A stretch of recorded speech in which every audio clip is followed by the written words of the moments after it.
very quick sort of hopefully 5 to 10 minutes talk on why spaces of safety and solidarity are important to sanctuary seeker mental health. So I'll introduce myself, and then I think we'll have the next two speakers after me, and then we'll have time for some Q&A. So I'm Sahil Janasari, a migration and mental health researcher and activist. I'm currently working on outcomes for survivors of human trafficking and modern slavery, creating health inequalities journal called Stolen Tools, and producing a guide for mental health professionals working with Afghan sanctuary seekers. Today, I'm going to talk about the mental health importance of spaces of safety for people seeking sanctuary. This is based on my research with Iranian and Afghan sanctuary seekers. I'm going to start with a bit of background and a short overview of my methods, talk about what I found, and then explain what I think it means in terms of solidarity. So in terms of background, over the last couple of decades, increasing numbers of Iranians and Afghans have sought sanctuary in the UK. Most recently, of course, with 15,000 Afghan evacuees arriving after the Taliban takeover of Afghanistan in 2021. Equally, Iranians have formed the largest refugee nationality in the UK for around the last 2 decades, which is often overlooked. Evidence suggests that sanctuary seeker arrivals might need mental health support due to difficult pre-migration experiences, difficult experiences during the migration journey. Yet, when people arrive, they are often met with substantial mental health stresses around the asylum process, with waiting time, adversarial interview, probation, much more. And this is only getting worse with new government policy, and I'll come to that at the end. So what research did I do around this? I investigated how the asylum process affects people's mental health, in particular thinking about how space and place were important to understanding the stresses around mental health, but also how people cope. So I interviewed around 40 Iranians and Afghans using in-depth and walking interviews. The walking interviews, by the way, are essentially interviews conducted while walking. They might last an hour or 2 or even 3 hours. Basically, the route is often chosen by the participant, and it reflects the spaces that are important to their experiences of asylum. And so what I did was we have a brief chat before the interview, discuss the route, and it's really important in the context of asylum to understand where people can to manage mental health issues. So what did I find? Participants suggested that it was important to have a safe, stable space from which to recover. However, as soon as people came to the UK, they entered a difficult situation where people felt they could be deported at any time. So there was a feeling of insecurity and instability almost immediately. For many people who had sought sanctuary, government sourced or government outsourced accommodation hindered the creation of safe spaces, and it destroyed the sort of fledgling social networks people were building. So the new routes put down by sanctuary seekers were undermined by being in isolated accommodation, but also being forced to move between and from government accommodation. That also created barriers to consistent legal advice, mental health support, general health support. And this is a story that is happening repeatedly on a daily basis. So I spoke to one of my participants a few days ago, who was forcibly displaced from London to Swindon. He doesn't know the area he's in, he doesn't know support services available, there's no support in maintaining links with his network in London, and the accommodation has been really terrible. So this all contributes to feelings of isolation. Several people I spoke to did note, however, how charities could be an important place to meet and find solidarity. However, again, this wasn't so straightforward because charities were often looking for premises, frequently moving, closing. They also had to focus on providing basic services, immigration advice, and there was comparatively limited and little time for building social networks and support. So a lot of people ended up in quiet but isolated public spaces, such as libraries, and parks, and churches, to try and find a space to exist without feeling. So that was the general findings. And what does this mean, I guess, in terms of solidarity? It's the final element of what I want to say. I think the easy win for migrant organizations is perhaps to create and support more online spaces of safety. Refugee communities already gather through online social groups, and for instance, the research called Chang, who documents how WhatsApp groups were used by Venezuelans in Colombia to spread information, to share practical sources of support. And I found also that all the Iranians used Telegram as a bulletin board and social space, and that's also been found with Iranians in the US. Obviously, there might be some technological issues, but charities could support and grow such groups by providing them smartphones and so on. Honestly, it'd be great if the government didn't have a policy of forced dispersal and isolation. And when people were accommodated, it should be where people are accommodated. It should be in urban centres linked to diaspora and voluntary sector, linked in with sanctuary-seeking community networks, close to amenities and clean housing. There is good practice guidance on that from, for instance, Joseph Rowntree Foundation, which emphasizes the importance of creating local networks of service providers, community organisation, coordinate inclusion to bring people together. Unfortunately, policy appears to be heading in exactly the wrong direction. So in 2020, sanctuary seekers were housed at isolated military barracks called Napier barracks, where they're forced to sign confidentiality agreements underpinned by the Official Secrets Act, live in unhygienic conditions with insufficient access to food and water, and left them exposed to outbreaks of COVID. Obviously, recent headlines have also covered how some boat arrivals will be shipped off by the Home Office to Rwanda and cause massive stress through repeated forced displacement, a lack of control, persecution, and difficult living conditions, social isolation, lack of diaspora networks, the list goes on. So just a very quick thing to conclude. What is the possible, the situation looks bleak, but I do want to say that this trend, these policies are being resisted all the time. So just to highlight, for instance, that in Napier barracks, in response to these appalling conditions, this isolation, people set the barracks on fire, vandalized the canteen, smashed the windows.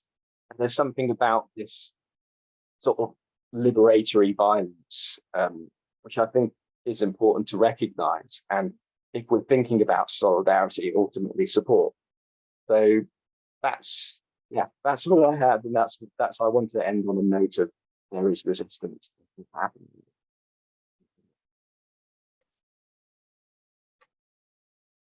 So while the slides are coming up, thank you, everybody, and thank you, Sahil. Thank you for the opportunity today and this amazing conference. It's fantastic to see so many people here and to talk about these really important ideas and thinking about mental health and place.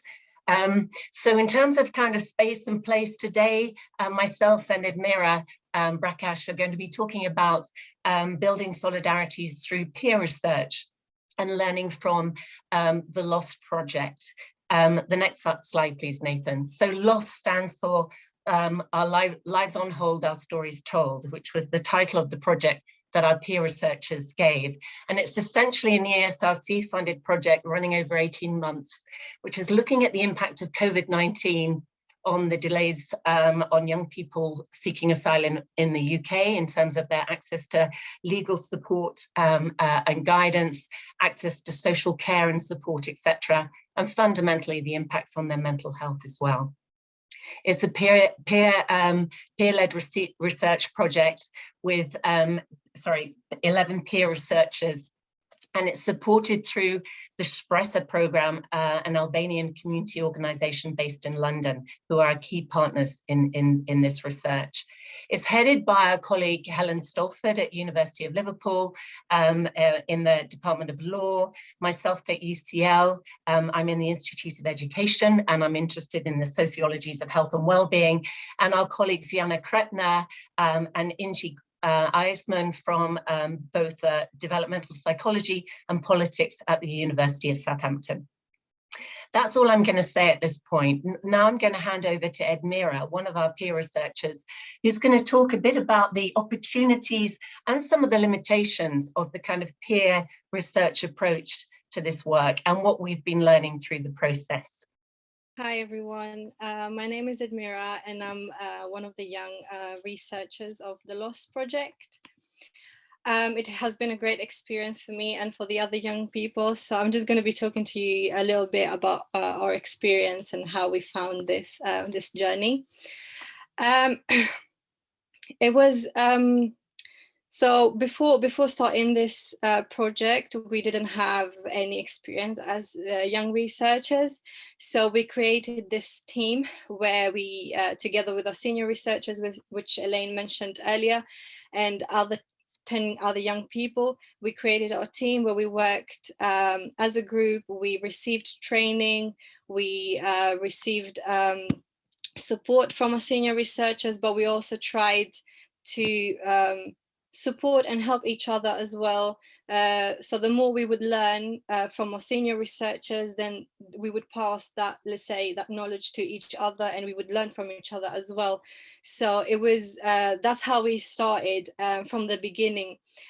We started learning new skills and gaining knowledge. We started from the beginning, we had to do our ethics application. So we started creating our material, which was ethics forms, information sheet, consent forms, and our own website, and a short movie. So we started doing all this by working together and kind of like supporting each other, which in order to achieve our goal and gain as much knowledge and skills as we could, and also do our best in the project.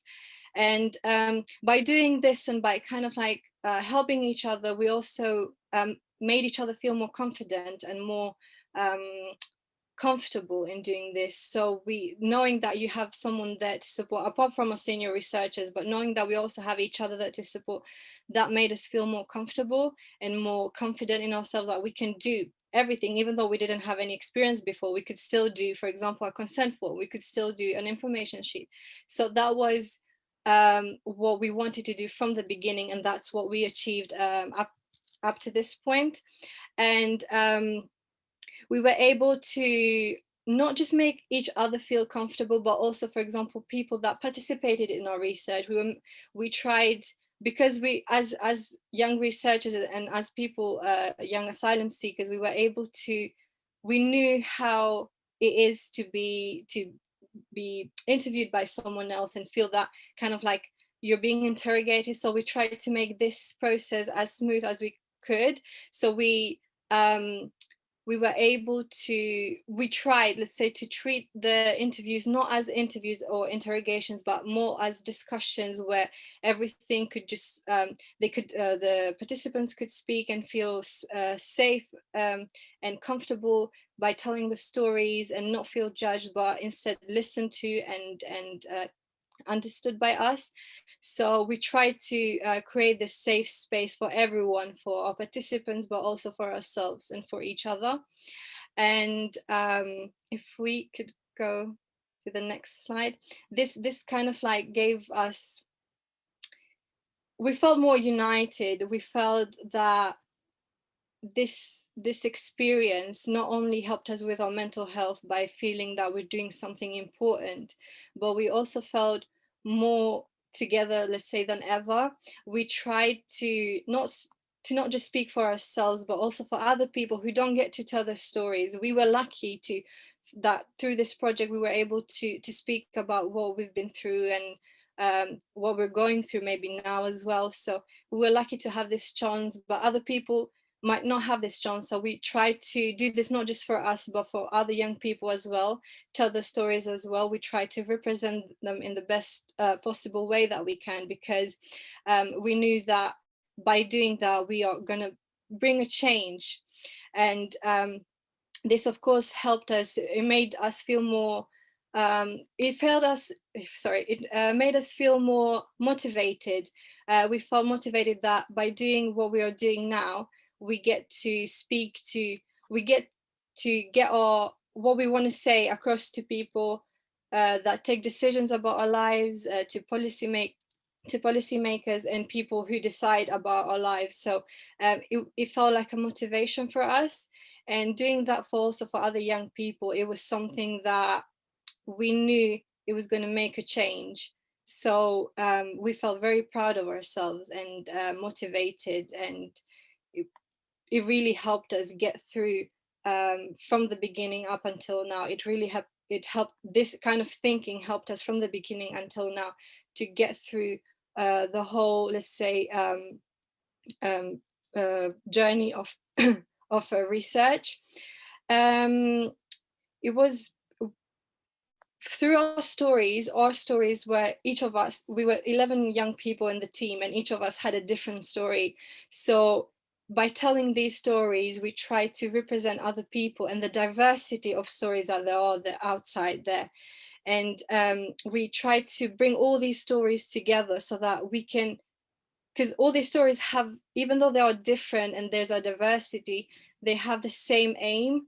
So we try to bring all these together, aiming one thing, let's say, to make the change that we wanted to.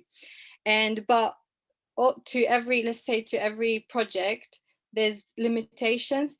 To this project, there were also limitations as well. And I can say that maybe one of the biggest ones was COVID. We started our project during COVID, which was very difficult because we didn't have the chance to do our sessions face to face. We had to move everything online. We had to do our Zoom sessions where we would get the training, where we would get the support. And it was quite difficult because at that time, it's not the same as receiving the training face to face and online. It's not the same. So, but we tried our best. It was also difficult when it came to our first interviews that we did with the participants, because we didn't know that how it was going to go, if they were going to feel comfortable, if we are going to feel comfortable. So it was very difficult, and we tried our best to make them feel comfortable, them and ourselves as well. So this also, in just to add more to this, we then felt it was difficult to also change, let's say, from being a young asylum seeker who gets interviewed a lot to become interviewers. So we changed from interviewees to interviewers, and that was quite a big change for us. We tried all the stories that we would hear in the interviews and all the things that the young people would say. We tried not to let that affect us, because we have been through similar stories, through similar situations, and we know how hard it is, and we could relate 100% to every single one of them. So we tried to not let that affect us and what we were doing. So it took us a lot of training, and we received a lot of support in order to know how to manage these situations, because there was the risk of re-traumatization, because hearing all these stories and then getting to analyze all these interviews that we did, there was always this fear of being re-traumatized, and everything that you've been through coming back to you, and kind of like reliving moments or rethinking about moments that and situations that you've been through, which you want to forget. So this was a fear that we had from the beginning, and of course we tried to work through it together with our team, with our senior researchers, but also with the team of Shpresa who supported us, and the other young people.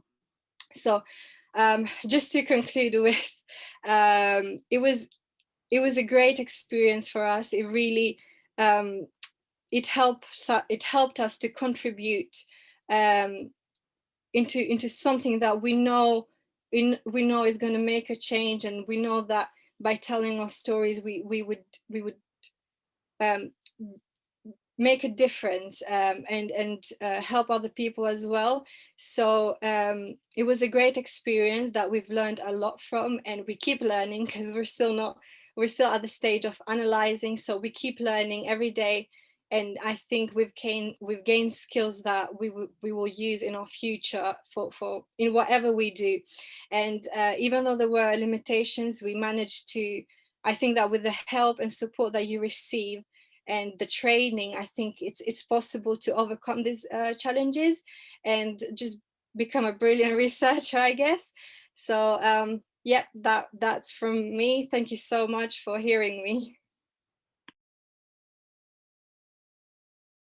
Okay, this is what I'm planning to do, which is talk about some partnership working. And after each project, I'm going to talk about a couple of resources, because I don't know about you, when I go to a conference, I actually want to take something away apart from brain paths and thought, some resources. And this is something I think we all need to do in thinking about developing partnerships around mental health with refugee and migrant community organisations. We need to avoid assumptions. If you could do one more click, please, that would be great, because there's a cartoon there. So what I want to talk about here is the assumption that we know what refugee and migrant communities groups need. So some of the things I'd suggest we need to think about, or certainly I need to think about, are things like neocolonialism, as I've called it, which is where you assume that Western models work.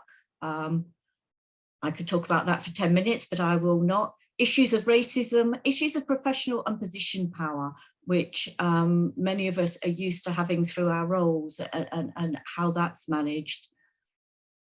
The white saviour issue, your own positioning, and perhaps your reasons for doing this work. Those are things I'd just like you to think about. On what this cartoon says, what do you really want? I want you to know without my telling you. And we often assume we know what refugee and migrant community organisations might want. Okay, and this is an obvious point. This actually isn't a group of refugees. This is a group of trainees at University of East London. The point I want to make is refugees and asylum seekers and migrants are as diverse a group as any other. And that's really important when we think about requirements from a partnership.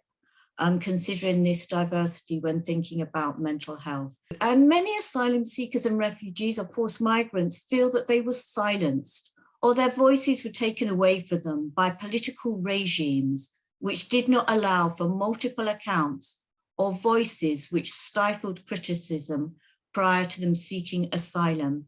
Therefore, the traditional talking cure, which is often used in the West, may be very problematic. So seeing what we call a side professional, a mental health professional, and talking about problems may feel difficult. Issues of trust will have become compromised. People may be anxious about what they can talk about because of how repressive regimes might use that information. So working in partnership with community organisations may be mutually beneficial. And this is a resource which I hope people might find useful. A number of us put this together. It's the British Psychological Society Guidelines for Psychologists on Working with Refugees and Asylum Seekers. And that's the link, but I'm happy to send it to anyone, including also in the team where people with lived experience of being refugees and asylum seekers. Okay, and I think when we are doing this work, we need to be innovative. We've heard from Elaine and Admira doing some very innovative work.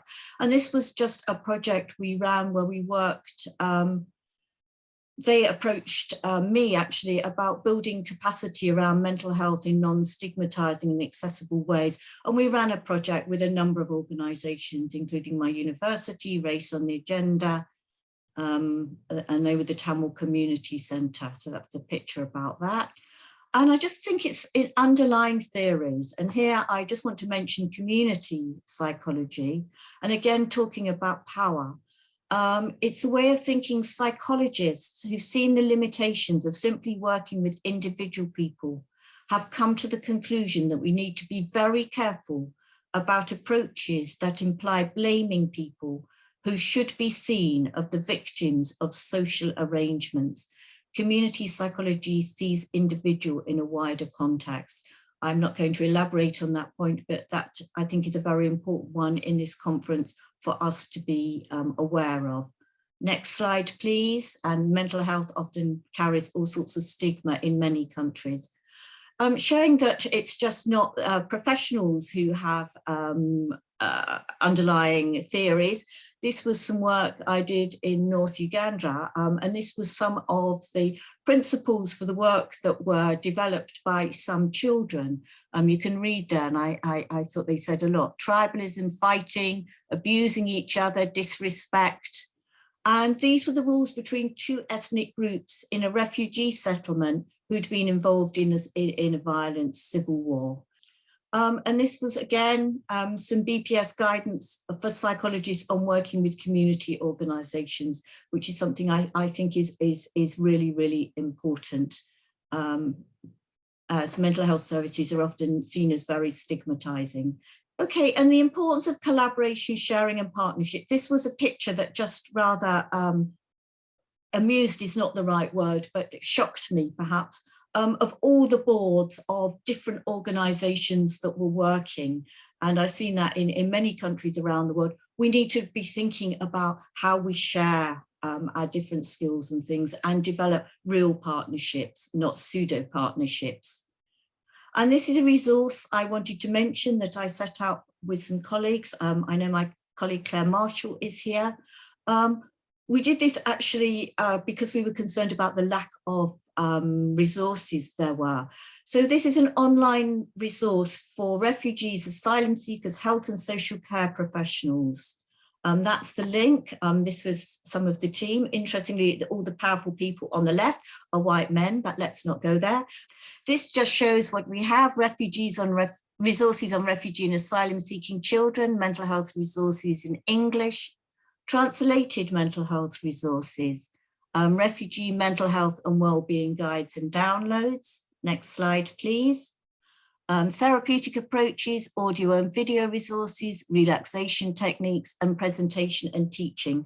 And one point I want to make is we're very clear, we don't want to own this, we house it, and we would love to have resources from anyone to place on that. Okay, this was just a project that I ran actually in conjunction with a service user. It was many years ago now, but was very powerful, where at the end of our work together, we were reviewing our work, we've been doing individual work, and he said, I asked him what would have helped, and he said he would have liked an activity with other people who were asylum seeking, and where they could share experience, but their main focus was not on their experience of being survivors of torture and organised violence. And it was a very successful venture and has been copied many times. One more slide and then I'm probably out of time. Okay, if you could just do a couple, yeah, that just shows you about the football. And the next one, that's just the reference. And this was just, if we could actually go on to the next slide.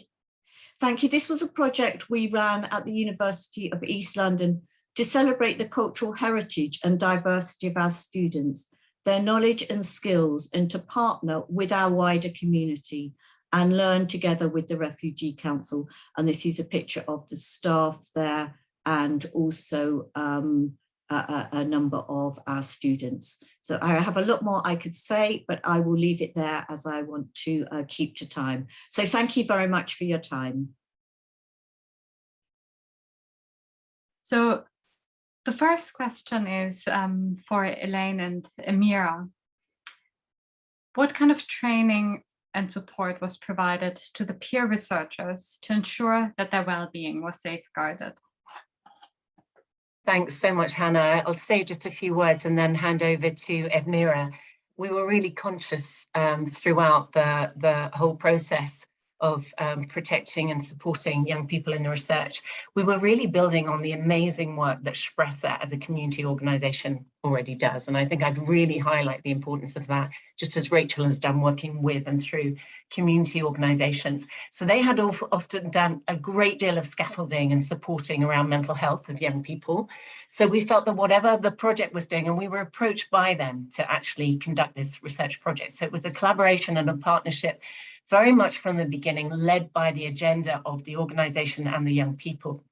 And so we were very much building on that kind of great framework and holding space, if you like, safe space that they had created, and amazing relationships that they have with young people already.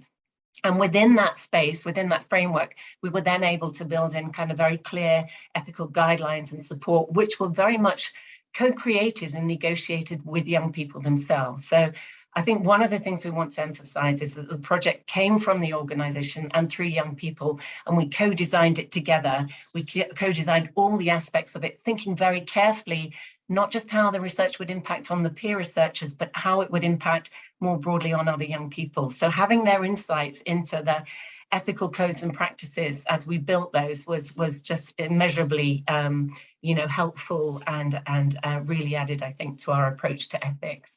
But Admira, I don't know if you want to add anything to that. Yeah, thank you, Elaine. Hi, everyone again. I think Elaine said most of it, but I can just say that through our sessions, first of all, we, at the beginning of our project, we all agreed that we would have sessions every week, so once a week. That was quite helpful, just to know that whatever happens, you have a meeting where you can, we could do that even any other day, speak to one of our researchers and ask for help or support, but at least you knew that there was a fixed time where you get this meeting, and it's a regular thing that happens every week, and you get to speak about what you might have found difficult or what you might struggle with. So I think that on itself was a great support, knowing that you have a meeting every week. And I think the most important one was when it came to doing the interviews that we were going to start doing. And when we of course, as I said earlier, that there's different stories that, because you've gone through them, you might relate to, so it was kind of difficult to know how you will be able to manage that. So that's when we together with our team and the other young people, we received training on how to act on and how to manage those kind of situations where we would go through different scenarios and speaking about them and saying what would be the best possible way to manage that situation and what we should do. And we also had our senior researchers in every single interview that we did, so we were never alone. So it was always an interview, there was a young person interviewing and a senior researcher, which that was support for us and made us feel more safe and secure and more confident at the same time. So I think just adding these to what Elaine said, I think these were really important for this, for our journey as becoming young researchers. And it helped us know that apart from our senior researchers, we also had Sprecher, the Sprecher staff, which they have been supporting us from the beginning up until now, to the very end. So we knew that we had these people who we can go and talk to and tell our concerns and what we might be struggling with. So I think it was really important to have that. Thank you very much. Thank you. Fantastic. Then I have a question for Sohail. So what impacts do you think lack of community networks due to dispersal policies have on adjusting in new environments and mental health? Thanks for that. Yeah, I think as I mentioned, the impacts are huge. Often dispersal will happen. It doesn't happen instantly. It can be a very, very long process with long waiting time. So people have already started building networks. So I think taking something which someone has worked very hard to build away, and forcibly moving them somewhere else will make it very difficult to leave, even long.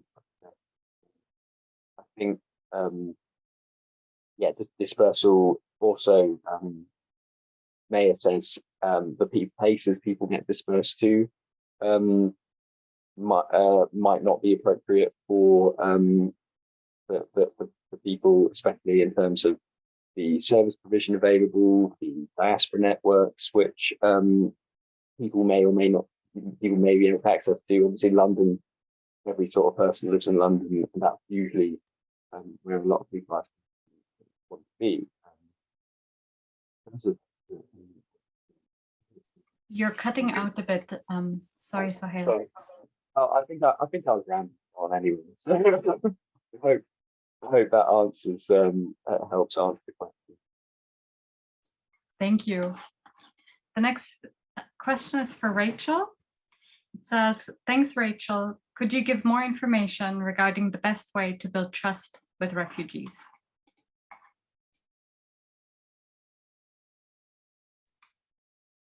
Thank you. That's a really long and complicated question, but a really important one.